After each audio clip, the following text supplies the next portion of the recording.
Bienvenue à The Debate. Dans notre espace d'analyse et de perspectives croisées aujourd'hui, on se penche sur un enjeu institutionnel majeur soulevé par notre documentation. Imaginez une organisation, genre une entité qui empoche plus de 100 millions d'euros de fonds publics chaque année. Ouais, c'est énorme. Une organisation qui exige de ses membres une loyauté presque aveugle de 99,7 %. Et pour couronner le tout, elle rédige elle-même les lois pour s'assurer qu'aucun juge ne puisse jamais enquêter sur ses pratiques internes. On dirait vraiment le scénario d'un film sur la mafia, honnêtement. C'est ça qui est fou. C'est la réalité quotidienne de la politique belge. C'est la particratie. Dans n'importe quelle démocratie classique, la théorie veut que les citoyens élisent des députés qui forment un parlement qui, à son tour, contrôle le gouvernement. Mais en Belgique, le système fonctionne complètement à l'envers. Les partis ont littéralement confisqué la démocratie. Et c'est la question centrale de notre débat aujourd'hui. L'architecture constitutionnelle belge est-elle un système tellement verrouillé qu'il garantit l'impunité absolue des partis politiques ou, au contraire, est-ce que les leviers juridiques qu'on a documentés offrent aux citoyens un moyen réaliste de démanteler cette particratie? De mon côté, je suis convaincue que le droit offre une voie de sortie. Les contradictions systémiques de l'État peuvent être exploitées et démantelées grâce à des recours juridiques stratégiques. Pour ma part, je vais soutenir que cet arsenal juridique citoyen, c'est une illusion conceptuelle. Le système est structurellement conçu pour s'immuniser lui-même contre toute réforme. Et on va voir que ça crée une paralysie institutionnelle qui frappe même le sommet de l'État. Faut comprendre ma position en voyant le droit non pas comme de grandes idées philosophiques, mais comme de l'ingénierie. Dans toute mécanique complexe, il y a des points de tension. La loi et la Constitution, elles fournissent des leviers tangibles. Actuellement, le décalage flagrant entre le texte de la Constitution, qui garantit un mandat libre aux élus, et la réalité de la discipline de vote, c'est une faille juridique exploitable. C'est une négligence documentable qui engage la responsabilité civile de l'État législateur. On l'a vu avec le modèle de l'affaire Climat-Zac. 70 000 citoyens ont poursuivi l'État en utilisant l'article 1392 et ils ont gagné. Ça prouve que la viabilité de l'action collective civile, elle existe. Et si on ajoute à ça les condamnations par la Cour européenne des droits de l'homme, je suis prête à parier qu'on peut faire plier le système. Je comprends votre optimisme, honnêtement. C'est hyper séduisant de se dire que la justice finira par triompher. Mais permettez-moi d'être beaucoup plus cynique aujourd'hui. Boivez, je suis prête. Le système qu'on analyse, il n'est pas négligent. Il est brillamment conçu pour survivre. En droit, on appelle ça la lacune extrinsèque inconstitutionnelle. C'est un terme complexe, oui, mais ça décrit une réalité super simple. Le législateur a délibérément oublié de prévoir des sanctions pour la violation du mandat libre, alors qu'il en prévoit pour plein d'autres violations. Fait que les règles sont biaisées dès le départ. Exactement. Les règles du jeu ont été écrites par les bénéficiaires même du système, les partis. Ils ont verrouillé de l'intérieur.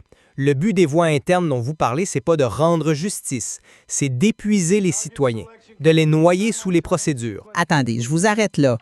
Dire que le but, c'est juste d'épuiser le citoyen, c'est ignorer complètement les preuves matérielles qu'on peut amener devant un juge. Parlons de faits concrets. Sous le gouvernement Wilmès II, qui était, rappelons-le, un gouvernement minoritaire, la liberté parlementaire aurait dû être totale. En théorie, oui. Au lieu de ça, on a mesuré une discipline de vote de 99,73 %. 99,73 c'est un chiffre digne d'un régime autoritaire. Et comment ils obtiennent ça? En menaçant l'élu de ruiner sa carrière, de ne pas le remettre sur les listes électorales. Et pendant ce temps-là, depuis 1989, ces mêmes partis ont capté plus de 4 milliards d'euros de dotation publique. 4 milliards. C'est des chiffres frappants. C'est pas juste des observations politiques, ce sont des éléments de preuve massifs qu'un avocat peut déposer directement sur le bureau d'un juge. Je vous l'accorde, les chercheurs ont fait un travail de documentation remarquable. Mais prenez ces superbes preuves, posez-les sur le bureau d'un juge belge et regardez ce qui se passe. Elles vont se fracasser contre un mur en béton armé. L'article 58 de la Constitution. Les responsabilités parlementaires. Voilà. C'est le bouclier de l'impunité absolue. À l'origine, c'était conçu pour protéger la liberté d'expression de l'élu. Mais aujourd'hui, aucun juge ne peut enquêter sur les menaces partisanes derrière un vote. Vous ne pouvez pas convoquer un chef de parti et lui demander s'il a menacé un député. L'acte de voter est immunisé, donc le système qui dicte le vote l'est aussi. Vos 99,73 %, c'est une belle statistique pour un symposium, mais dans un tribunal, c'est juridiquement irrecevable. Je vois très bien pourquoi vous pensez ça. C'est comme trouver une faille dans un code informatique.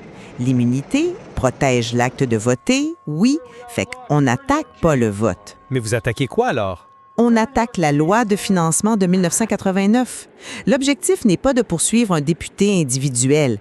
L'objectif, c'est de forcer une question préjudicielle devant la Cour constitutionnelle sur la base de la discrimination. Les articles 10 et 11 de la Constitution. Mais un citoyen ordinaire n'a pas forcément l'intérêt à agir pour ça. C'est là qu'on utilise les transfuges, les témoignages documentés d'élus ayant fait défection. Prenez le cas du parti PTB-PVDA. On a des preuves que des élus devaient rétrocéder 60 à 70 % de leur salaire au parti. C'est une violation frontale de la loi. En utilisant ces victimes directes du système, on contourne complètement votre bouclier de l'article 58. L'ingénierie est belle sur papier, c'est certain, mais vous supposez que la machine va accepter de jouer selon les règles de la transparence. Vous parlez d'utiliser des documents, des preuves. Comment on obtient ça en Belgique? Via la CADA, la Commission d'accès aux documents administratifs. Qui est un outil citoyen. Dont les avis sont purement consultatifs. Le gouvernement peut l'ignorer. Et regardez la nouvelle loi de mai 2024. Le législateur a inséré une exception qui protège absolument tous les documents relevant d'une stratégie politique. Le cœur du pouvoir, le fameux cairn, est classifié. Et au-delà de la transparence, parlons de l'épuisement administratif. Vous gagnez en cours civile? Super. Et après? L'État belge ignore plus de 16 000 condamnations dans le dossier de l'accueil Fédacil. C'est un chiffre qui donne le vertige, je vous l'accorde. 16 000 jugements jetés aux poubelles. L'État accumule près de 280 millions d'euros d'astreintes non payées. Pourquoi elle s'inclinerait face à votre action collective sur le financement des partis? Le système absorbe le choc, il s'en fout. OK, mais cette vision, elle est un peu fataliste. Je vous concède la lourdeur du processus, mais chaque refus de transparence, chaque jugement ignoré, ça ne fait que bâtir un dossier incontestable pour la Cour européenne des droits de l'homme.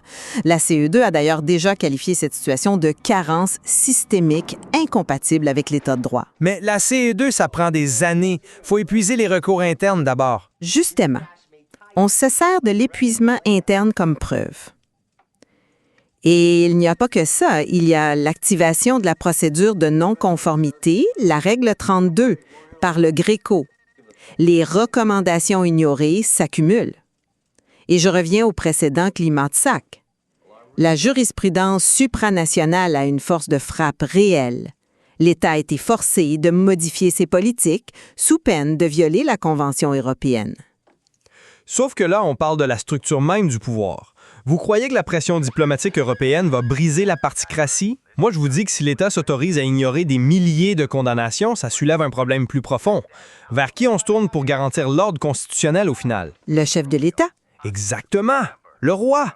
C'est le point de mire qui illustre l'impasse absolue de ce système. Franchement, mettez-vous à la place du roi, bonne chance et merci. Ah, la position du roi est un paradoxe total, c'est clair. Mais c'est plus qu'un paradoxe. Contrairement aux élus, le roi est le seul à jurer directement d'observer la Constitution, selon l'article 91. Et l'article 40 dit que les jugements sont exécutés en son nom. Fait que 16 000 jugements sont bafoués en son nom sans qu'il puisse agir. À cause de son inviolabilité politique. Oui, son inviolabilité s'accompagne d'une paralysie totale face au cairn. S'il veut agir, il faut un contre-seing ministériel. Et le ministre obéit au chef de parti. Si la clé de voûte de la Constitution est prise en otage par la particratie à ce point-là, comment des recours citoyens pourraient réussir? Mettez-vous à la place du roi, ses mains sont liées. C'est une image forte, je vous donne ça. Le roi forcé de cautionner passivement l'illégalité par son serment. Mais je repousse cette vision fataliste. Le fait que le roi soit dans une position intenable, c'est pas la preuve que le droit a échoué, c'est l'ultime démonstration que la solution ne peut venir que de la société civile. Comment ça? La doctrine de grands constitutionnalistes comme Baja ou Delpéry rappelle que le roi conserve le droit d'avertir lors du colloque singulier avec ses ministres. Sauf que ce pouvoir d'influence ne suffit plus. C'est précisément parce que le sommet de l'État est entravé que l'action collective asymétrique, les litiges stratégiques par des ONG, ça devient le seul mécanisme de rééquilibrage légitime. Sauf que les partis ont des ressources infinies pour contrer cette action asymétrique. En 2021, on a découvert qu'ils cumulaient près de 156,8 millions d'euros de patrimoine caché. Ils utilisent des dizaines d'ASBN satellites pour échapper au contrôle démocratique. C'est un organisme dont l'ADN est de préserver ses finances. Une tape sur les doigts de la CDEH ne va pas les forcer à lâcher 156 millions d'euros. Mais l'Europe a de nouveaux leviers, tu sais. Le règlement européen de 2020 sur la conditionnalité de l'État de droit. La Commission peut désormais geler les milliards d'euros de fonds structurels d'un pays. Avec 16 000 jugements ignorés et un cairn anticonstitutionnel, la Belgique s'approche dangereusement de cette ligne rouge. L'argent, c'est leur talon d'Achille. Et vous pensez qu'ils ne brandiront pas la carte de la souveraineté nationale pour se défendre? Ils sont experts pour absorber ces chocs juridiques et politiques. Ça sera difficile à justifier devant des tribunaux ou une société civile documentée et outillée. En résumé, pour ma part, même si la capture de l'État par les partis est extrêmement profonde, les mécanismes du droit demeurent une ingénierie redoutable. Les recours comme la CEDH ou l'article 3882, la documentation minutieuse des failles, tout ça prouve que les citoyens peuvent retourner les armes du système contre la particratie. Les victoires récentes en matière de litige stratégique le démontrent bien. Et pour conclure de mon côté, je réitère que l'architecture actuelle est d'une résilience redoutable. Le fait qu'un État au cœur de l'Europe s'autorise à ignorer des dizaines de milliers de condamnations judiciaires, tout en forçant son propre chef d'État à un silence absolu devant l'illégalité, ça démontre un verrouillage systémique.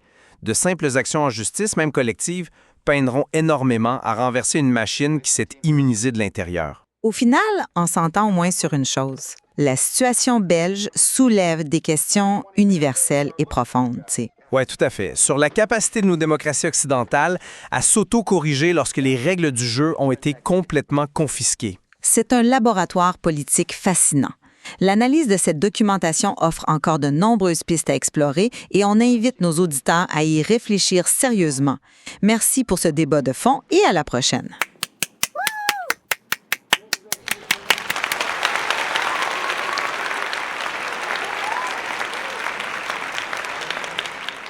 Bon, on va commencer en imaginant un pays situé en plein cœur de l'Europe. Un pays, tu sais, qui se targue d'être un genre de pilier démocratique. Le genre de place qui héberge les institutions européennes, mettons. Exactement ça. Une place qui passe son temps à dicter les normes de bonne gouvernance au reste du continent. Mais là, imaginons que l'État de ce même pays a été condamné plus de 16 000 fois par ses propres tribunaux. Ouais, puis qu'il refuse tout simplement de s'y conformer. C'est fou, pareil. C'est ça l'affaire. On parle pas d'une dictature lointaine ici ou d'un régime autoritaire en transition. On parle de la Belgique. Ben, c'est un contraste qui donne le vertige pour de vrai. L'image de marque à l'international est impeccable, mais quand on soulève le capot, la mécanique interne raconte une toute autre histoire. Et c'est exactement ce qu'on va décortiquer aujourd'hui dans notre exploration en profondeur. Fait que notre source principale, faut le dire tout de suite, c'est pas un pamphlet complotiste trouvé sur Internet. Non, vraiment pas. C'est une lettre ouverte super fascinante qui date de mai 2026. Elle est adressée directement au roi des Belges et s'intitule « Sire, ce que les chiffres disent de votre royaume ». Et ce qui frappe quand on lit ça, c'est que les auteurs, ils s'appuient uniquement sur des données brutes, des affaires irréfutables, tu sais. Ah oui, des audits de la Cour des comptes, des arrêts de la Cour européenne des droits de l'homme, des rapports du Gréco. Exact. Puis je pense que c'est crucial de préciser dès le départ notre approche pour cette analyse. Ce document-là, il nomme des responsables précis, des partis politiques, des gouvernements successifs de gauche comme de droite. Même la coalition fédérale actuelle y passe. C'est ça. Mais notre mission aujourd'hui, c'est absolument pas de prendre parti ou de valider une idéologie politique quelconque. On fait juste analyser l'architecture du système telle qu'elle est documentée par les institutions elles-mêmes. Tout à fait. On regarde les faits, on regarde les chiffres, puis on reste neutre. Bon, décortiquons ça. Le document divise la crise en deux grandes catégories. Les dysfonctionnements démocratiques d'un bord et les échecs de l'État de droit de l'autre. Voilà. Puis pour comprendre comment on en arrive à un État qui ignore 16 000 jugements, il faut d'abord regarder qui tient réellement le volant. Parce que sur papier, si on lit la Constitution de 1831, c'est le Parlement qui dirige. Mais la réalité, c'est autre chose. Oui, parce que les chercheurs ont mesuré l'application réelle de ce principe-là. Ils utilisent un truc qui s'appelle l'indice de Rice, qui calcule la cohésion de vote au sein des partis. Puis en Belgique, cette cohésion-là atteint les 99 %. Attends un peu, 99 %. Sérieux? Absolument. Mais c'est statistiquement impossible que des centaines d'êtres humains, avec leurs propres convictions puis leur propre réalité régionale, s'entendent à 99 % sur chaque virgule de chaque projet de loi. Ben non, c'est clair. En rendu là, c'est plus un parlement, c'est une chorale qui lit exactement la même partition. C'est une super bonne image. Puis c'est pas par hasard, hein? C'est le résultat d'une architecture de coercition hyper stricte. En Belgique, c'est les partis politiques qui contrôlent l'accès aux listes électorales. C'est ce qu'on appelle la particratie. Fait que si un parlementaire décide d'exercer sa vraie liberté constitutionnelle puis qu'il vote contre la ligne de son parti, Sa carrière politique est officiellement terminée. Il sera tout simplement pas réinvesti à la prochaine élection, ou bien on va le placer tellement bas sur la liste qu'il n'aura aucune chance d'être élu. ah wow! Donc la Constitution dit aux députés t'es libre, mais le système lui répond si tu l'ouvres, tu perds ta job. C'est en plein ça. Mais là, si le Parlement est neutralisé comme ça veut dire que le véritable pouvoir était transféré à quelque part d'autre. Qui sont les vrais maîtres du jeu dans cette mécanique-là? Fait que si on se fie aux données de la lettre, on peut identifier un top 3 des acteurs politiques les plus influents en Belgique. Puis ce qui est troublant, c'est qu'ils opèrent pas mal tous dans une grosse zone grise constitutionnelle. OK, on t'écoute. C'est qui le numéro 1? Ben, on vient juste de les évoquer. Le premier acteur, c'est les présidents de parti. Ceux qui imposent le vote à 99 %. Exact. C'est eux qui tiennent l'avenir professionnel de chaque élu entre leurs mains. Et j'imagine que pour maintenir un contrôle total de même, ça prend de l'argent. Les cotisations de membres, ça doit pas suffire. Ah, pantoute. C'est la faille numéro 2 du document. Les partis s'octroient des montants faramineux. On parle d'environ 78,3 millions d'euros par année en fonds publics. 78 millions juste pour les partis. Faire détacher gratuitement dans leur rang, puis des fondations qui échappent au plafond de financement. Résultat des courses, leur patrimoine a doublé depuis 1899. Puis j'ai presque peur de poser la question, mais qui contrôle comment cet argent-là est dépensé? Puis c'est là que c'est drôle ou tragique, dépendamment de comment on voit ça. La commission parlementaire censée contrôler ces dépenses-là, ben, elle est composée des parlementaires eux-mêmes. On n'est jamais si bien servi que par soi-même. Fait que les présidents de partis tirent les ficelles financières, mais au quotidien, pour piloter l'État, c'est qui est le deuxième acteur le plus puissant? Ni juste les vice-premiers ministres. OK, donc le noyau dur. Exactement. C'est autour de cette table-là que se tranchent les vraies lois, le budget, les réformes. Sauf que le CAM, c'est un genre de fantôme juridique. Comme ça, un fantôme. Ben, il apparaît dans aucun texte fondamental de l'État. Il n'y a pas de procès-verbaux publics de leur délibération, puis le Parlement a littéralement aucun droit de regard sur ce qui s'y discute. C'est ici que ça devenait vraiment intéressant. Parce que ça me fait penser à une métaphore. C'est comme assister à un match d'hockey, mais les arbitres sont aussi les capitaines des deux équipes. C'est tellement ça. Puis le pire, c'est que les vrais règlements du match, ils ont été décidés en secret dans le vestiaire par du monde qui chausse même pas de patins. J'adore l'analogie. Puis pour exécuter ces décisions prises dans le vestiaire, ça prend du monde sur le terrain. C'est là qu'arrive notre troisième acteur au sommet du pouvoir. Et c'est aussi la faille numéro 3 du rapport, les cabinets ministériels. Les cabinets, c'est quoi la différence avec la fonction publique normale? C'est une anomalie belge super documentée. Contrairement à des pays comme les Pays-Bas où tu as une fonction publique neutre qui gère l'État, la Belgique fonctionne avec des milliers de collaborateurs politiques. Nommés par qui? Nommés directement et discrétionnairement par les ministres eux-mêmes. Fait que c'est un gouvernement parallèle non élu. C'est fou. Mais, tu sais, pour les gens qui écoutent, on parle beaucoup de mécanique institutionnelle pure. Comment tout ce théâtre d'ombre-là se traduit concrètement dans la vie de tous les jours? Faire avancer un dossier, un permis, peu importe. Ça finit toujours par prendre des mois. Exact. Puis le fonctionnaire devant elle est complètement épuisé. Il lui explique que l'administration manque de budget, que les logiciels sont désuets, qu'ils n'ont pas assez de personnel. Classique. On se dit tous, ben oui, l'État a plus d'argent. Sauf que l'argent est là. C'est juste qu'il contourne l'administration. Pendant que le fonctionnaire au guichet étouffe, les ministres puis leurs cabinets parallèles externalisent tout à des firmes de consultants privés. Ah ouais, les fameux consultants. C'est quoi les chiffres là-dessus? La Cour des comptes a sorti des chiffres stupéfiants. 2,5 milliards d'euros dépensés en 3 ans juste au niveau fédéral pour payer des cabinets de conseil externes. 2,5 milliards? Oui. Puis le pire, c'est que 78 de ces contrats-là n'étaient même pas valablement justifiés selon les audits. OK, wow! Fait que le blocage administratif, c'est pas un manque de moyens, c'est un siphonnage organisé. On assèche le service public pour financer du privé choisi par un cabinet politique sans imputabilité. C'est un choix systémique. Et les auteurs pointent directement les responsables, les gouvernements successifs qui maintiennent cette concentration du pouvoir, puis le Parlement fédéral qui refuse de légiférer. Bon, passons au scénario 2. Un exemple plus local, mettons. Oui. Imaginons quelqu'un de la classe moyenne qui regarde sa facture d'eau ou de poubelle. Ouais, puis la facture a doublé sans raison. Exact. En Belgique, c'est souvent géré par des intercommunales. Fait que la personne veut comprendre qui prend les décisions. Elle fouille un peu. Elle risque de frapper un mur, non? Un mur de béton. Les intercommunales, c'est des structures hybrides super opaques. Pour donner une idée de l'ampleur, la base de données Cumuléo, qui documente ça, a recensé qu'on a plus de 37 400 politiciens et hauts fonctionnaires en Belgique. OK.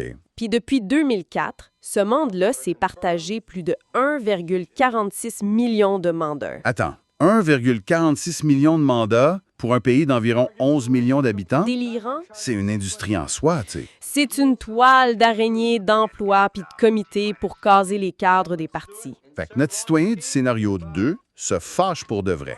Ça nous amène au scénario 3. Il veut contester. C'est ça.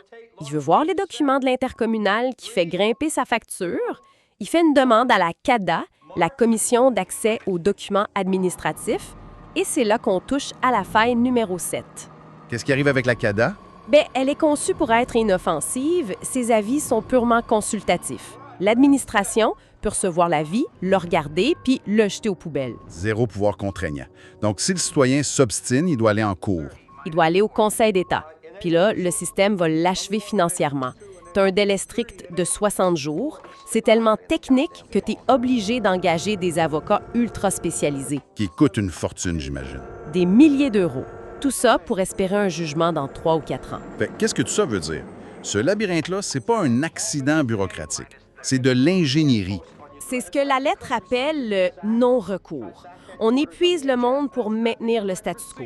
Puis les législateurs et les régions sont les responsables directs de ce maintien-là. Ce qui nous fait glisser vers la deuxième grosse section de l'analyse, les échecs de l'État de droit. Parce qu'on pourrait se dire, bon, l'administration est bloquée, mais au moins, si c'est grave, les juges vont remettre de l'ordre. C'est le contrat social de base. Mais là-bas, ils iront plus. La faille numéro 4, puis c'est honnêtement la plus choquante, c'est l'État qui se place au-dessus des lois. Donne-nous les détails là-dessus. Prenons l'agence FEDASIL, qui gère l'accueil des demandeurs d'asile. L'État belge a été condamné par ses propres tribunaux pour non-respect de la loi. Pas une fois, pas 10 fois, plus de 16 000 fois. 16 000 condamnations ignorées, juste balayées sous le tapis. Ignoré totalement. Ça a accumulé un total de 278,5 millions d'euros d'amendes et d'astreintes impayées. Faisons un parallèle rapide avec la vie de tous les jours. Quelqu'un reçoit une contravention pour un stationnement interdit. Mettons 150 €. Si paie pas, l'État va envoyer des huissiers puis saisir son salaire à la source. La machine va l'écraser pour 150 pièces. Mais ce même État-là ignore 278 millions en amendes judiciaires. C'est la destruction de la confiance de base, là. Totalement. En juillet 2024, les 3 plus hautes juridictions belges, la Cour constitutionnelle, la Cour de cassation et le Conseil d'État ont publié un mémorandum ensemble. C'est rarissime. Ils ont dit que le comportement du gouvernement était inacceptable. Et au niveau européen, ils en pensent quoi? La Cour européenne des droits de l'homme parle carrément de carence systémique. Puis qui a institutionnalisé cette pratique-là? Le document nomme le gouvernement fédéral actuel, la coalition Arizona, puis ses prédécesseurs.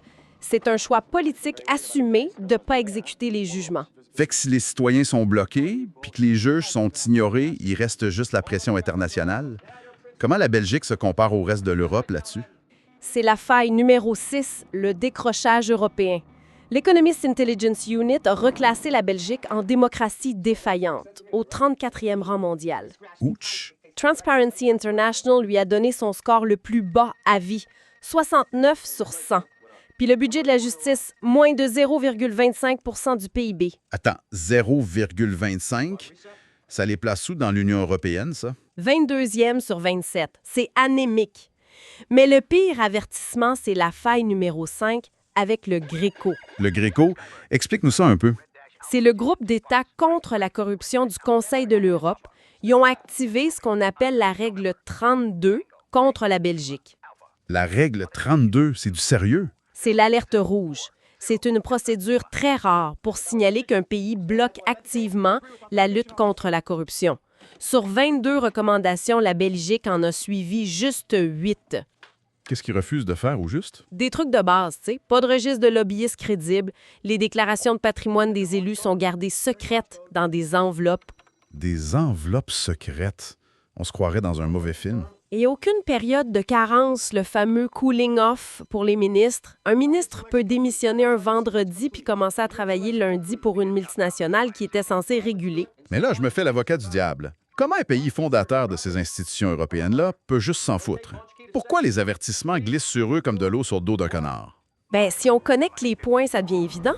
Les institutions qui devraient voter les lois de transparence, le Parlement, le gouvernement, le Cairn, c'est les mêmes qui bénéficient de cette opacité-là. Fait que la boucle est bouclée. Ils vont pas scier la branche sur laquelle ils sont assis? Exact. Ils reportent les réformes, ils blâment la complexité institutionnelle du pays, puis ils font le dos rond en attendant que la tempête passe. Ce qui nous amène à la conclusion, puis au rôle du roi dans tout ça. Parce que la lettre est adressée au roi. Pourquoi lui? Parce qu'il détient ce qu'on appelle une magistrature d'influence. Il n'y a pas de pouvoir coercitif pour forcer le changement, c'est vrai, mais c'est le seul et unique levier au sommet de l'État qui n'est pas contrôlé par les présidents de parti. Le dernier rempart symbolique, dans le fond. C'est ça. Surtout que les jugements ignorés par l'État sont tous rendus au nom du roi. L'affront est direct. Et ça clôture notre plongée d'aujourd'hui sur une réflexion qui fesse, honnêtement. Les auteurs ont tout essayé, ils ont respecté toutes les règles du jeu, puis ils constatent que le système est barré de l'intérieur. C'est super lourd de conséquences, tu sais. Oui, parce que quand un État de droit se met lui-même hors la loi, puis qu'une population réalise que suivre les règles, ça sert absolument à rien face à un système qui s'en fout, qu'est-ce qui arrive? C'est quoi la ligne entre la résignation et la désobéissance civile? C'est la grande question pour toutes les démocraties qui s'endorment. Fait qu'on va laisser les gens réfléchir là-dessus avec les tout derniers mots de cette lettre avertissant le pouvoir. C'est glaçant. Alors, on va faire n'importe quoi, mais on va le faire à fond.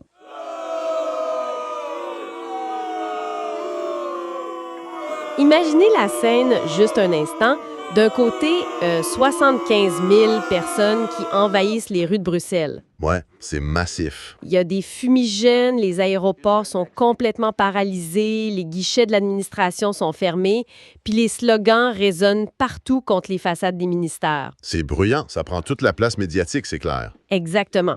Puis de l'autre côté de la ville, dans un bureau super silencieux, il y a quelqu'un qui glisse une petite requête administrative dans une enveloppe.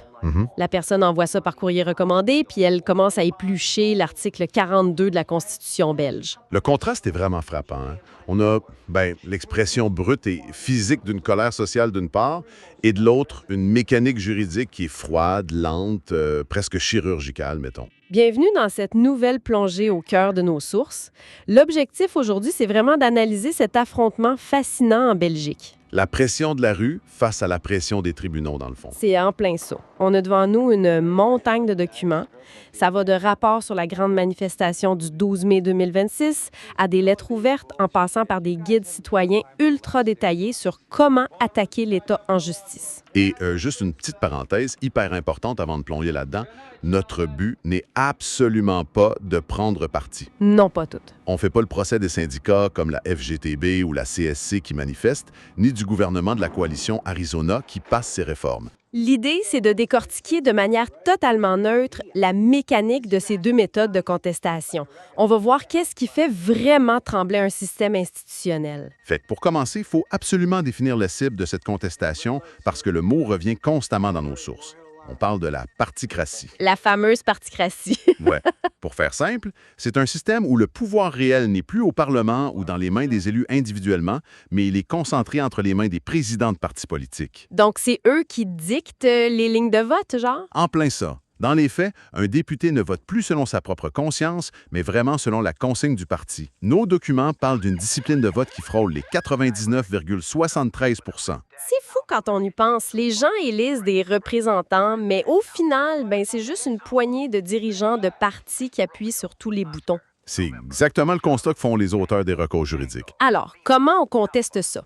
Commençons par la méthode classique, le fracas de la rue. Retournons à ce fameux 12 mai 2026. La manifestation monstre contre la réforme des pensions. Oui, celle portée par la coalition au pouvoir. Cette réforme-là introduisait des mécanismes vraiment impopulaires, comme un plafonnement de l'indexation des salaires, puis un système de malus pour les retraites anticipées. Et la réaction a été immédiate. Entre 40 000 et 75 000 personnes descendent dans la rue. L'impact sur les infrastructures, il est instantané. L'aéroport de Charleroi ferme complètement ses portes, 100% des vols annulés. Oui, et à Brussels Airlines doit amputer ses vols de 60 %. Les administrations sont fermées et le pays est littéralement mis sur pause. L'image est forte, c'est sûr. Le pays est bloqué. Mais, et c'est là que ça blesse, quand on regarde qui paye réellement la facture de ce blocage-là, c'est une autre histoire. Les documents de l'Union des classes moyennes, l'UCM, sont super clairs là-dessus. Les rues du centre-ville sont désertées. Les employés de bureau restent en télétravail.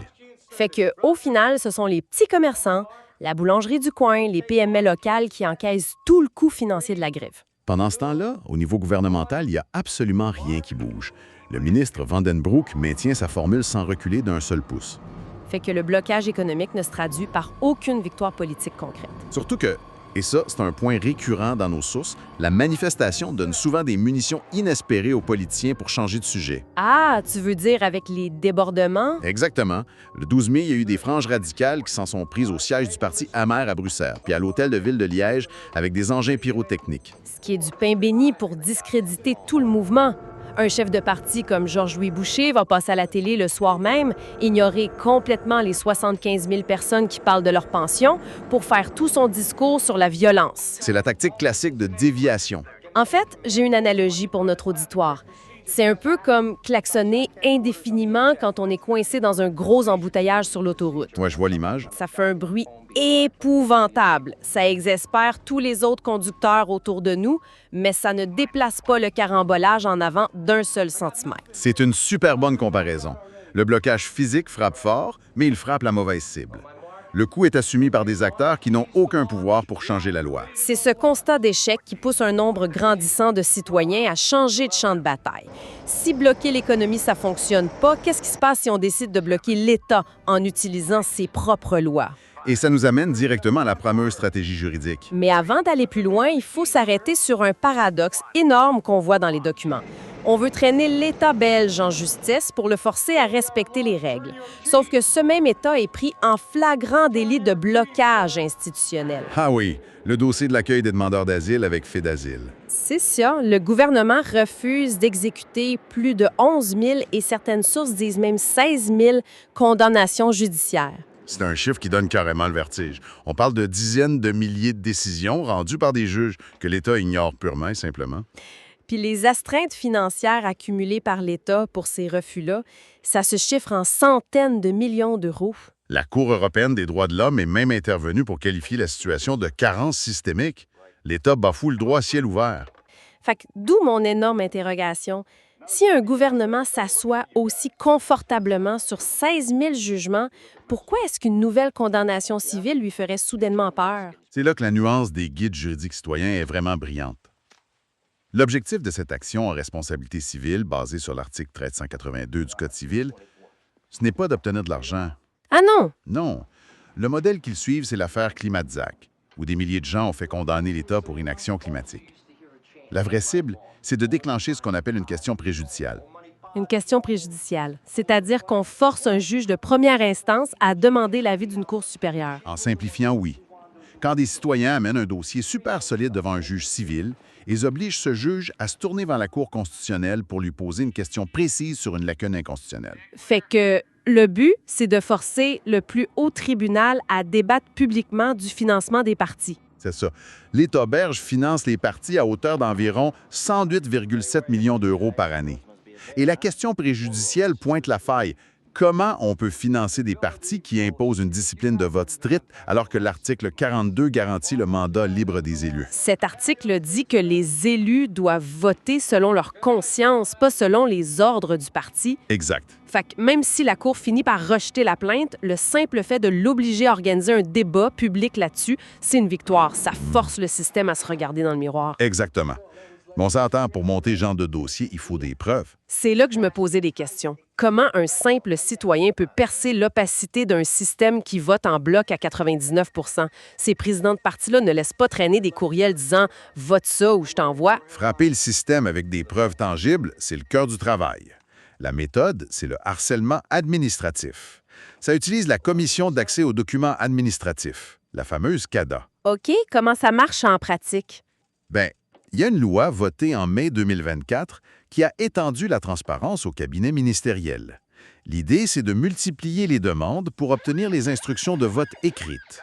Mais j'imagine qu'ils vont juste dire non parce qu'il y a des exceptions, non? Ah, tu mets le doigt dessus. La loi inclut une exception majeure pour ce qui concerne l'exécution d'une stratégie politique. Les cabinets s'en servent systématiquement pour refuser l'accès. Attends, si je comprends bien la logique du guide citoyen, le but, c'est pas nécessairement d'obtenir le document, mais de collectionner de manière acharnée les refus? L'opacité devient-elle la preuve en soi? C'est en plein ça la beauté du droit civil. Pour prouver une faute, il faut prouver l'intentionnalité. En accumulant des dizaines de lettres recommandées au président de parti sans réponse et des rejets officiels de la CADA justifiés par le secret politique, le citoyen se bâtit un dossier précontentieux implacable. C'est redoutable. Et j'ai vu qu'ils incluent aussi les cas d'élus qui ont récemment quitté leur parti en dénonçant les pressions, comme les défections de Andy Ishii ou Dupont. Oui, tout ça vient cimenter l'argument que c'est un système organisé de pression partisane bien plus menaçant qu'un slogan dans la rue. C'est la bureaucratie utilisée comme une arme de destruction massive.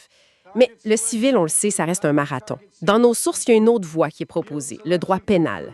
Là, on pense à la vitesse supérieure. C'est l'électrochoc pour dénoncer le financement illégal. On ne parle plus juste d'une erreur constitutionnelle. On veut accuser les partis de crimes. Il faut revenir aux chiffres. 108 millions d'euros d'argent public atterrissent chaque année dans les caisses des partis, ce qui représente près de 87 % de leurs revenus.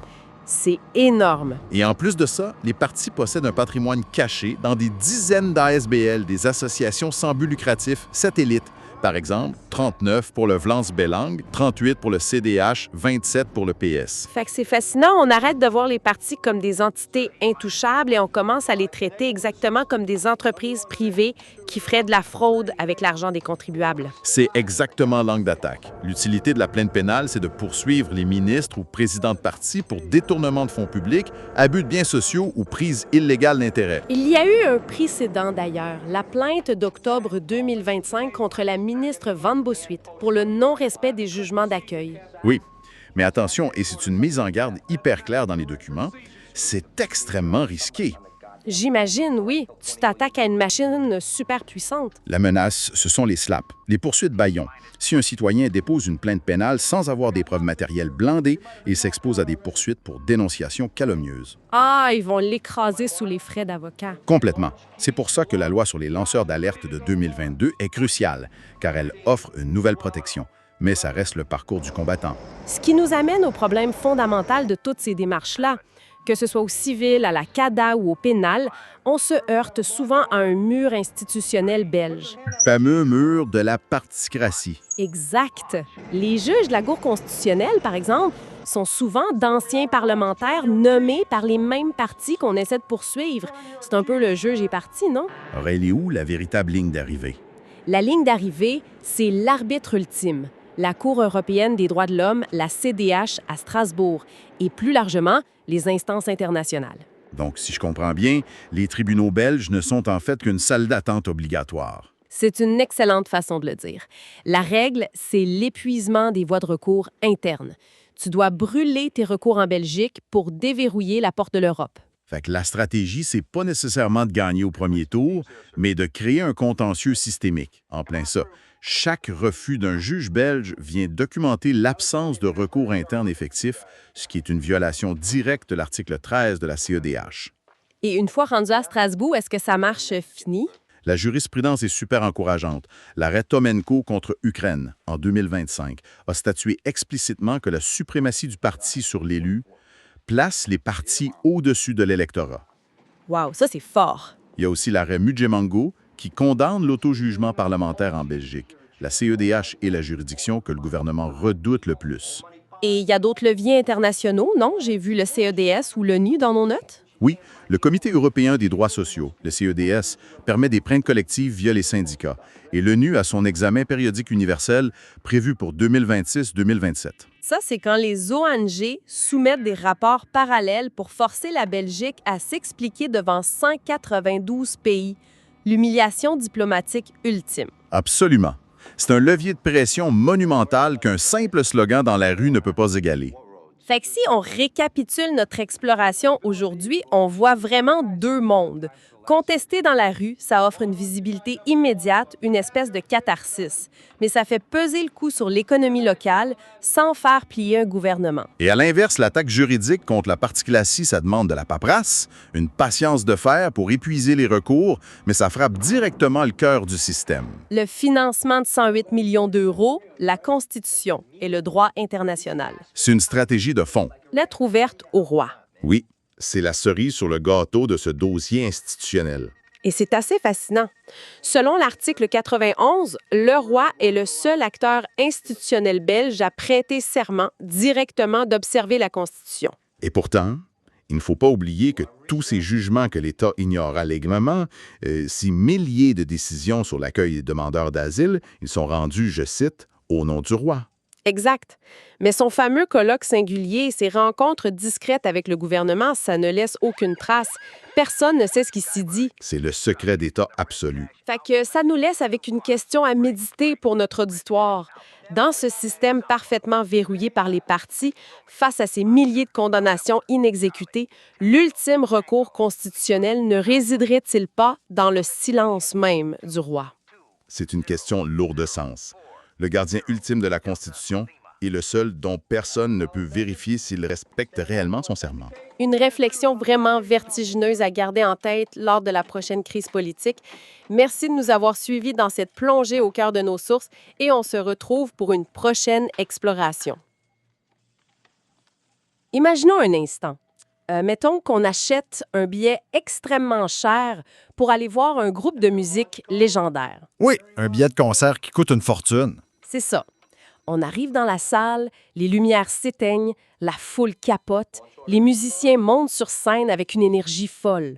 Puis là, au bout de quelques tours, on se rend compte qu'aucun d'eux ne joue réellement de son instrument. Ah, le classique playback? Pire que ça, genre le guitariste gratte pas vraiment, le batteur frappe dans le vide. En fait, il y a un producteur caché en coulisses qui appuie simplement sur lecture sur une piste préenregistrée. La musique joue, le spectacle lieu, mais tout est complètement faux. C'est une image quand même frappante. Bien, c'est surtout que le pire dans tout ça, c'est que ce billet-là, on est forcé de le payer chaque année à même nos impôts. Et c'est exactement la mécanique que l'on retrouve au cœur de la politique moderne selon plusieurs chercheurs qu'on va aborder aujourd'hui. C'est l'apparence d'une performance démocratique, mais sans la réalité du jeu indépendant. La musique joue, mais les musiciens ne décident plus des notes, tu sais. Oui, puis c'est ce fameux billet de concert frauduleux qui est vraiment au centre de notre exploration aujourd'hui. On plonge dans une analyse hyper fouillée de ce qu'on appelle la particratie en Belgique. La particratie, exact. C'est-à-dire un système où les partis politiques ont complètement capturé l'État. Mais l'idée, c'est pas juste de chialer contre le système, là. La mission de notre plongée dans ces documents, c'est vraiment de comprendre comment des citoyens ordinaires tentent d'utiliser le système de justice pour attaquer cette mécanique-là. Tout à fait. Et même si on parle de la Belgique, cette dynamique de partis qui prennent le contrôle total sur des élus qui sont censés nous représenter, c'est un miroir fascinant pour n'importe quelle démocratie. Tellement. Pour bien comprendre, on va s'appuyer sur des notes académiques assez détaillées, genre des données récentes de la Cohue Leuven, puis des dossiers juridiques hyper pointus, comme le fameux document de recherche 2026-08. Ce sont des textes qui décortiquent vraiment l'architecture de l'État puis la façon dont les règles sont constamment contournées. Juste pour être super clair, d'entrée de jeu, il faut faire une petite mise au point. Ces chercheurs-là font une critique très sévère et documentée des partis politiques, puis ça touche autant ceux de gauche que de droite. Oui, aucun côté n'est épargné. C'est ça.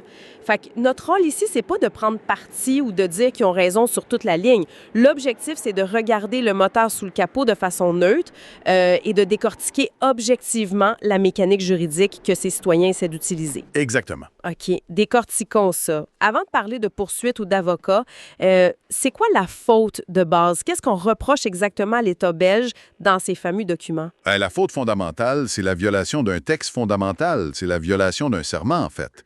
Tout tourne autour de l'article 42 de la Constitution belge qui a été rédigé en 1831. OK, 1831. Et il dit quoi, cet article-là? Il est super clair. Il stipule que les élus représentent la nation tout entière et non pas la province ou le parti qui les a fait élire, et surtout qu'ils doivent voter librement. Voter librement, genre sans contrainte? Exact. C'est le principe du mandat libre.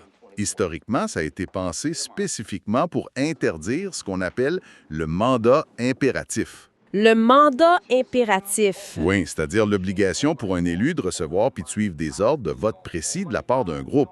C'est censé être illégal. Donc, si je comprends bien, en théorie, un député s'assoit au Parlement, il écoute les débats, il lit les projets de loi, puis il vote selon sa conscience, puis ce qu'il juge bon pour le pays. Ça, c'est la belle théorie. C'est la théorie, oui, mais dans les faits, les données compilées par la KU Leuven montrent une réalité qui est mathématiquement opposée. Mathématiquement opposée. Comment ça? Bien, prenons un exemple marquant analysé par les chercheurs sous le gouvernement Wilmès II, qui était un gouvernement minoritaire. OK.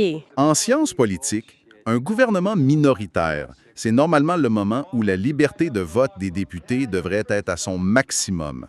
Le gouvernement n'a pas la majorité, fait qu'il doit négocier chaque appui. Logique, oui. Or, la discipline de vote imposée par les partis sous ce gouvernement-là atteignait 99,73 %. Attends, quoi? 99,73 %? Oui. Et pour certains partis, on ne documente absolument aucun vote dissident pendant des années de temps. Zéro. Voyons donc. Zéro vote dissident. On s'entend que c'est comme impossible d'avoir des centaines d'êtres humains qui sont d'accord à 100% sur des centaines de lois complexes sans qu'il y ait de la coercition en arrière-plan. Ben, c'est l'essence même, la particratie. Les vraies décisions, elles se prennent plus sur le plancher du Parlement après un grand débat d'idées, elles se prennent au Kern. Le Kern, c'est un conseil des ministres restreint qui réunit les vice-premiers ministres et surtout les présidents de partis à huis clos. Puis il n'y a pas de procès verbal public détaillé des vraies négociations. Ah, l'opacité totale. C'est ça. Une fois l'accord conclu au sommet par les chefs de parti, le Parlement ne fait qu'entériner formellement une décision qui est déjà verrouillée. Et ce qui frappe vraiment quand on épluche ces sources-là, c'est que toute cette mécanique de contrôle, elle est financée par des fonds publics. On parle d'environ 188,3 millions d'euros d'argent public par année pour financer cet écosystème partisan-là. C'est des sommes colossales, oui. Mais le bout qui m'a vraiment fait sursauter, puis là, attache ta tuque, c'est ce qui arrive au salaire des députés. L'indemnité d'un député, c'est censé le rendre financièrement indépendant, qu'il ne soit pas corruptible, non. C'est le principe, oui. Or, les sources montrent que cet argent-là est siphonné par des espèces de rétrocessions. Exactement. C'est une pratique super courante. Certains élus sont forcés, par les règles internes de leur propre parti, de reverser une partie massive de leur indemnité à la structure du parti. C'est débile! Les chercheurs documentent des cas allant jusqu'à 60 %, voire 70 % du salaire net qui est rétrocédé. C'est particulièrement visible dans des formations comme le PTB-PVDA, bien que la pratique des cotisations obligatoires, elle touche presque tous les partis du spectre à des degrés divers. 70 % de son salaire! Ce qui est fascinant ici, sur le plan strictement juridique, c'est le paradoxe du serment. Chaque élu, chaque ministre prête un serment solennel de respecter la Constitution. Donc de respecter l'article 42 sur la liberté de vote. Précisément, avant de pouvoir siéger, il jure ça. Et pourtant, les règles internes des partis forcent le contraire. Mais c'est complètement fou! C'est comme engager un arbitre de hockey. On le fait jurer sur la glace devant tout le monde qu'il va être impartial, mais en coulisses, on se rend compte qu'il doit donner 60 % de sa paie au propriétaire d'une des deux équipes. C'est une très bonne comparaison. Ça n'a pas d'allure. Comment un système légal peut exiger un serment d'allégeance à la Constitution tout en tolérant au grand jour des règles de parti qui forcent exactement l'inverse? Il n'y a pas une contradiction légale flagrante? Les juges doivent bien la voir? Ah, ils la voient très bien.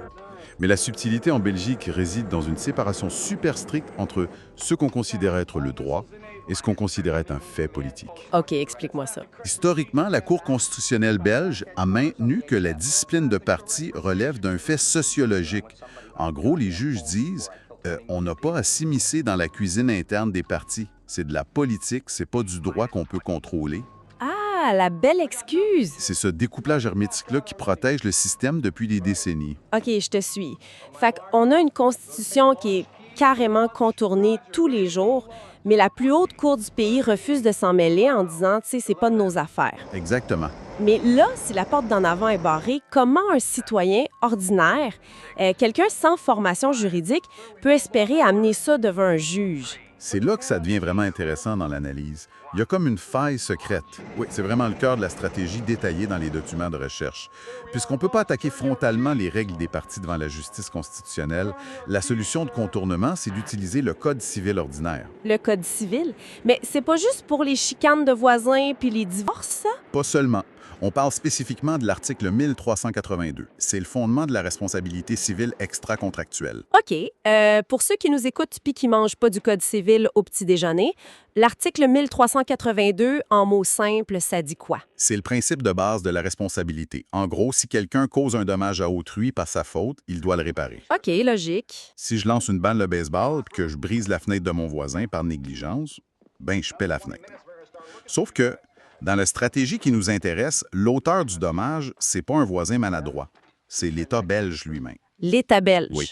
C'est ce qu'on appelle la responsabilité civile de l'État pour faute du législateur. Poursuivre le gouvernement au civil parce qu'il a mal fait sa job de faire des lois. C'est audacieux en maudit. Et c'est quoi la faute concrètement? Qu'est-ce que l'État a brisé, mettons? C'est quoi l'équivalent de la fenêtre cassée? La faute, elle réside dans une omission législative béante. Un énorme trou dans la loi. Les chercheurs ciblent la loi de 1989 sur le financement public des partis. OK. L'article 15 ter de cette loi prévoit très clairement qu'on peut couper le robinet financier d'un parti si celui-ci se montre hostile aux droits humains, genre s'il viole la Convention européenne des droits de l'homme. La loi a un mécanisme précis pour ça. Bon, c'est une bonne chose. Oui, mais, et c'est là qu'est la faille, cette même loi a complètement omis de prévoir la moindre sanction financière pour les partis qui violeraient l'article 42 de la Constitution, donc la liberté de vote des députés. Attends une minute. Omis, oublié. Ou genre oublié avec de gros guillemets. Ben justement. Parce que, tu sais, des partis politiques qui votent une loi pour s'octroyer des millions en fonds publics, mais qui, oublient d'inclure la clause qui pourrait leur faire perdre cet argent s'ils contrôlent trop leurs propres députés. Disons que c'est un oubli vraiment pratique. C'est exactement l'argument des chercheurs. Le fait est que l'État a versé plus de 4 milliards d'euros cumulés depuis 1989. 4 milliards! 4 milliards, oui. Sans jamais créer de mécanisme pour s'assurer que cet argent-là ne servait pas à financer des structures qui confisquent la liberté de vote. Et juridiquement parlant, verser des milliards à l'aveugle alors qu'on a le devoir constitutionnel de faire respecter le mandat libre, ben c'est une faute de prudence. OK, je vois la stratégie. Le but de l'action civile, c'est d'aller voir un juge ordinaire, un juge civil, puis de lui dire « Regardez, l'État a commis une faute en ne légiférant pas complètement. » Et ça permet de forcer ce juge-là à poser ce qu'on appelle une question préjudicielle à la Cour constitutionnelle. Une question préjudicielle, ça, c'est comme forcer l'arbitre sur la glace à aller voir la reprise vidéo, même s'il n'y en a pas pantoute envie. C'est une excellente analogie. Le juge civil ordinaire, il n'a pas le pouvoir d'annuler ou de réécrire la loi de 1989. Mais s'il constate qu'il y a un litige sérieux sur une possible lacune inconstitutionnelle, il a l'obligation légale de suspendre le procès et de demander l'avis de la Cour constitutionnelle. Ah, c'est brillant. Fait qu'on force la porte de la Cour constitutionnelle en passant par la fenêtre du droit civil. Exactement. On force le système à se prononcer. OK, la mécanique est superbe sur papier, c'est clair, mais je dois faire l'avocat du diable 2 secondes. Poursuivre le gouvernement au civil pour une loi incomplète, ça demande des poches profondes. Puis surtout, il faut prouver qu'on a un intérêt direct, là, tu sais. C'est le grand défi, oui. Si moi, une citoyenne ordinaire, je vais en cours parce que la loi de 1989 est mal écrite, le juge va me dire... Bien, c'est quoi votre dommage financier personnel à vous, madame? Avez-vous perdu votre maison à cause de ça? Non, qu'à rejeter. Comment on contourne cette exigence-là? C'est le mur contre lequel se butent beaucoup de recours idéalistes. Mais pour franchir ce mur-là, les chercheurs identifient des profils très spécifiques. Le demandeur parfait pour lancer la machine, c'est pas le citoyen moyen offusqué, c'est l'élu dissident. L'élu dissident, donc quelqu'un qui est à l'intérieur du système puis qui s'est fait écraser par lui. Précisément, les sources documentent des cas récents d'élus qui ont refusé de suivre la ligne du parti, qui ont quitté ou qui en ont été exclus. Les documents citent par exemple les députés Kutedici ou Dupont. Eux, ils n'ont pas juste un préjudice moral un peu vague. Ils ont un préjudice matériel chiffrable et prouvable. Ah, parce qu'on leur a pris de l'argent. Oui, la perte de revenus liée aux rétrocessions forcées du passé, la perte de moyens de fonctionnement, les sanctions professionnelles claires. En agissant comme demandeurs, ils fournissent le véhicule juridique parfait. Ils ont les factures puis les preuves directes de la coercition. OK. Fait que l'élu dissident, c'est comme le bélier qui défonce la porte du tribunal. Exact. Mais mettons qu'on n'est pas un député déchu. Mettons qu'on est juste des citoyens ordinaires qui trouvent que leur démocratie tourne à vide puis que c'est inacceptable.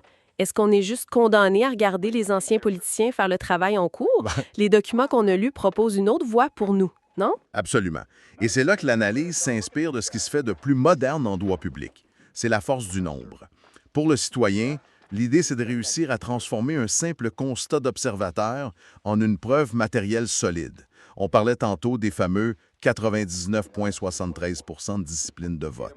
Oui, le chiffre impossible à oublier. Dans un recours stratégique, ce chiffre-là n'est plus seulement une statistique pour les profs d'université. Devant un juge, quand c'est combiné à l'absence de débat réel au Parlement, ça devient la preuve matérielle d'un mandat impératif illégal. C'est la preuve que le produit, entre guillemets, livré par l'État est défectueux. J'adore la métaphore du produit défectueux. Si on est des millions de citoyens à avoir reçu ce produit démocratique défectueux, on fait quoi? C'est un peu comme un recours collectif contre une compagnie d'automobile qui aurait caché que ses freins lâchent. Sauf qu'ici, la compagnie, c'est le Parlement lui-même. C'est l'idée exacte derrière le modèle Klimatzak. Klimatzak? Oui, l'affaire Climat en Belgique, c'est un précédent juridique majeur qui a tout changé. En 2021, près de 70 000 citoyens belges se sont unis. 70 000, c'est énorme! Oui, et ils n'ont pas juste dit « le climat va mal, on est triste ». Ils ont plaidé que l'inaction climatique de l'État constituait une faute, selon ce même article 1382 du Code civil dont on parlait, et que ça violait leurs droits humains. Et ça a marché? Oui, la Cour d'appel leur a donné raison en 2023. Et les chercheurs que nous analysons soutiennent que ce modèle d'action collective massive est directement transposable pour attaquer la capture démocratique par les partis. C'est complètement fou, hein? Donc, au lieu d'y aller un par un et de se faire rejeter par le juge parce que notre petit dommage individuel n'est pas assez grave, on débarque à 70 000. Le poids du nombre change la nature même du préjudice. On prouve que le dommage est systémique. Si on relie ça à la vue d'ensemble, c'est vraiment comme ça que la jurisprudence avance. Les grandes révolutions juridiques se font par accumulation. Avec l'affaire Climat, les juges ont accepté de qualifier l'inaction d'une politique publique générale comme une faute civile. Ouais. Adapter ce cadre-là pour attaquer la capture partisane, c'est la prochaine grande frontière du droit public, selon eux. Ça rééquilibre tellement les forces. Le citoyen tout seul dans son salon avec son petit salaire, il est complètement écrasé par les 188 millions des partis politiques.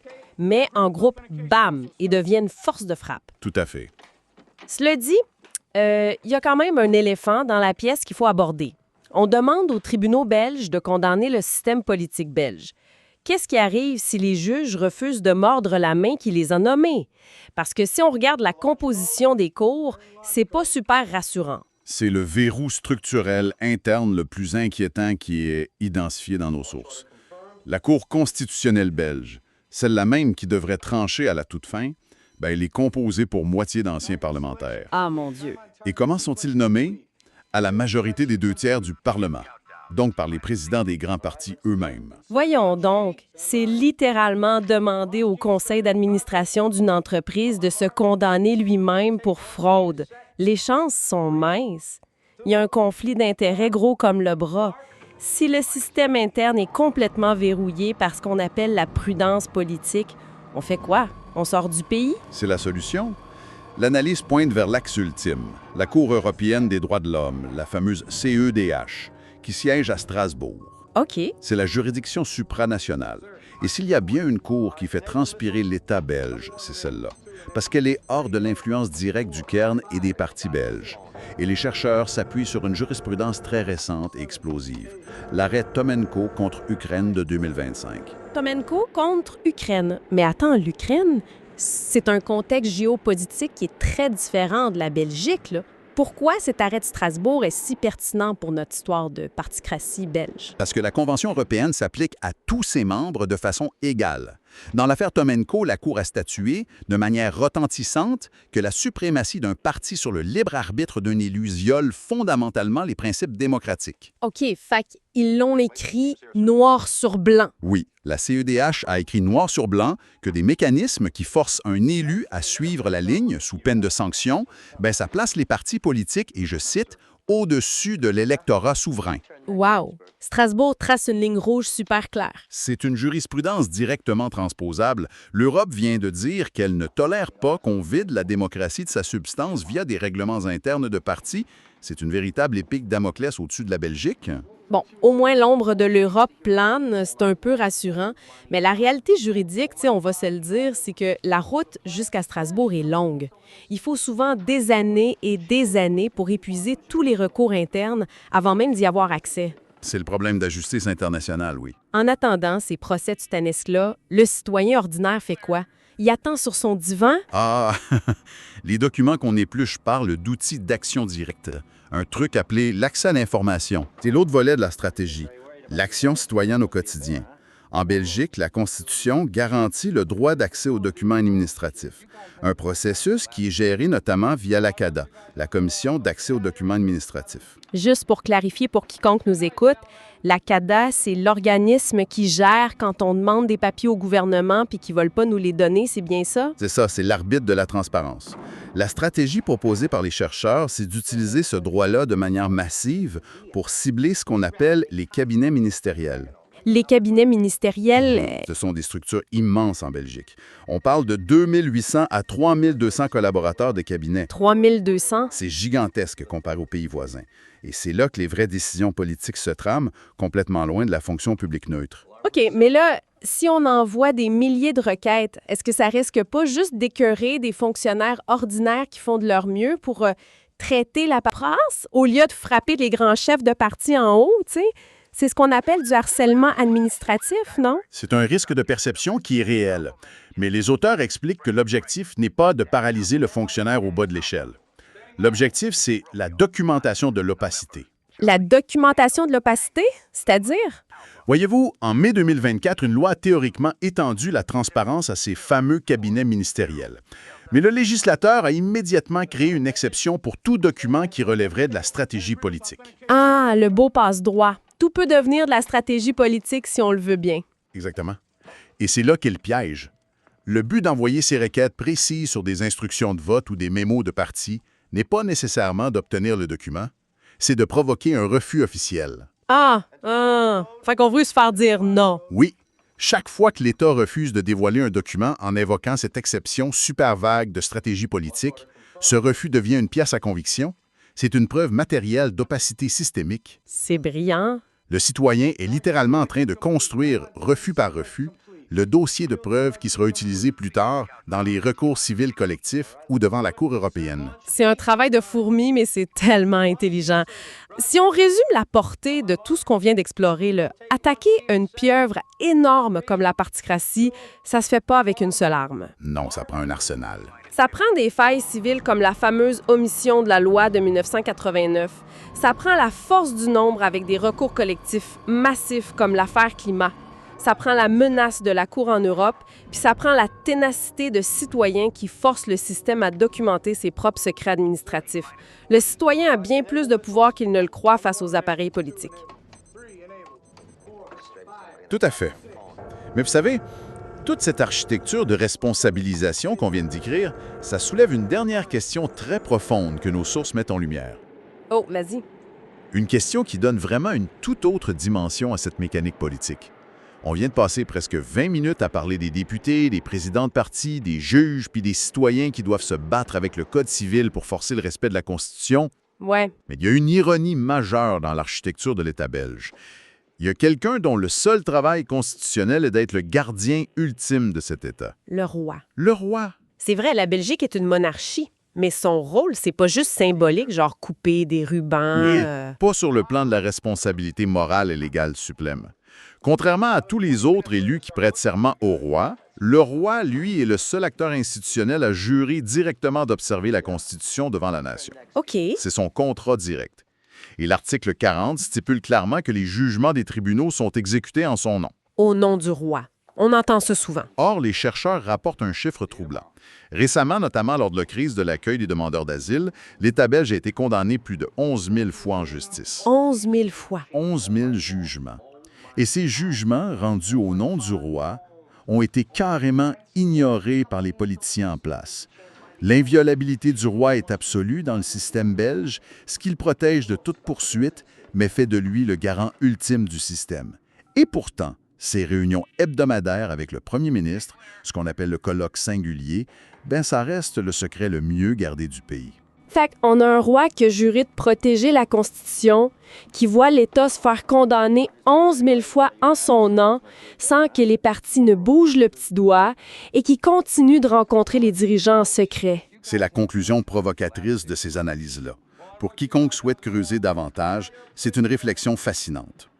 Face à cette particratie qui est amplement documentée, le silence du gardien suprême de la Constitution, est-ce que c'est l'expression d'une impuissance institutionnelle tragique ou est-ce que c'est une forme de complicité silencieuse pour maintenir la stabilité de l'appareil d'État? Ouf! C'est une pensée incroyable pour terminer. Si la personne au sommet de la pyramide, dont c'est littéralement la job de protéger les règles du jeu, regarde ailleurs, ça montre à quel point c'est aux citoyens de s'emparer des outils juridiques qu'on a détaillés aujourd'hui. Absolument. On vient à notre fameuse histoire de concert du début. Si on veut que la musique soit vraie, si on veut que les musiciens jouent pour de vrai de leurs instruments, il va falloir que le public monte sur la scène pour débrancher la piste préenregistrée lui-même. C'était honnêtement une discussion fascinante. Merci pour cet éclairage sur des textes juridiques qui sont vraiment denses. Ça fait plaisir. On laisse ceux qui nous écoutent méditer sur cette dynamique de pouvoir-là, sur le silence royal et surtout sur la capacité réelle des citoyens à bousculer les géants de l'intérieur. Voici l'essentiel sur les raisons pour lesquelles les citoyens belges sont aujourd'hui considérés comme des pigeons. Face à un État qui exige d'énormes impôts mais qui confisque le pouvoir décisionnel, la population se sent vraiment flouée, traitée comme une simple vache à lait au service d'une élite intouchable. Premièrement, parlons de l'illusion du vote et de la fameuse partigracie. Vous pensez élire un représentant libre, mais le pouvoir est totalement accaparé par les présidents de partis, avec une discipline de vote frôlant les 99 %.